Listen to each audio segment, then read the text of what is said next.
Authorities in Texas are looking into a Tesla crash over the weekend that killed 2 men. It appears no one was behind the wheel of that car. Hey guys, what's up? It's McNeil from Loser Automotive, and today I just want to make a quick video about this Tesla that crashed in Texas. So, I mean, a lot of the media here on CNBC and a lot of the news, they focus in on, first, there's two issues I want to touch on, is the fiery crash and also the fact that the full autonomy allegedly was on.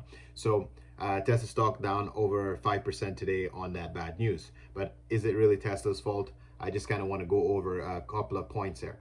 The first point is the fiery crash. Like, everybody's saying, well, I guess now the batteries, looking at the risk of explosions and fires and the risk. Okay, if I were to compare a battery car compared to driving around with a ICE vehicle who we have a gas tank and fire in it, so I think that's a bomb anyway. So if an ICE vehicle hit a tree at high speeds, that equally would explode. You equally would have issues with fire there too. There's a lot of fiery crash with ICE vehicles as well, but they don't make a much of a big deal about it in the main media when that comes across. Okay, now about full self-driving. We'll just take a pause right now and look at this channel here where he's showing you an example of a Model 3.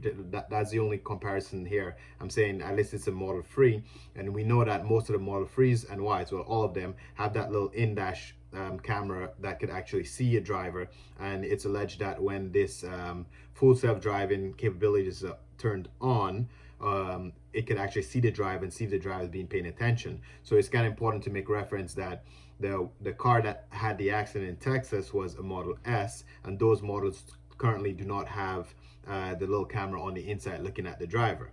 But he's demonstrating in this video that once he takes the seatbelt off, the autopilot automatically disengages. So we could only assume that the Model S at least have that same feature. So we can just take a pause and take a look and see how that played out. I need to show something because there was a bad accident that just happened in Texas.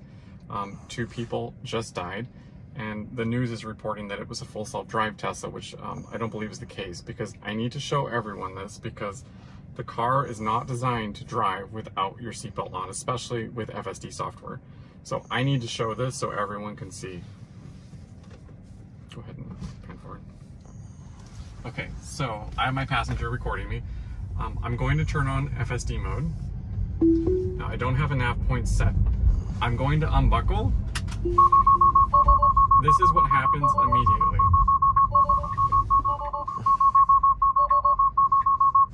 The car literally has come to a stop and put on my hazards, and you can't drive.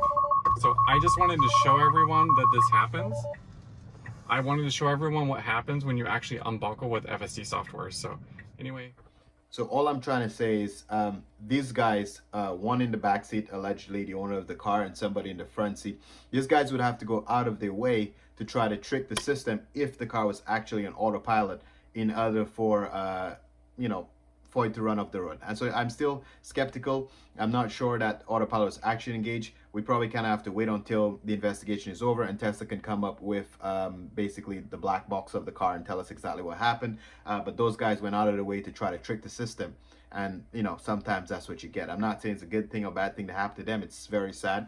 My heart goes out to the family of those 2 people who lost their lives. But it's kind of like I can't put my car, I drive an Acura right now, and it have basically cruise control or adaptive cruise control. I cannot activate my adaptive cruise control and go sit in the back seat and then, if there's an accident, blame Acura. It just doesn't make sense. So is it fair for Tesla stock to drop over 5% on that news today? No, it's not. So, I mean, it is what it is, but guys, play it safe out there. The car is still collecting a lot of data. I still believe the car is safer than a lot of human drivers. If you compare human driver accidents to a few of those Tesla accidents we've had before, the odds are human drivers still suck. Anyway, that's my piece. Peace out.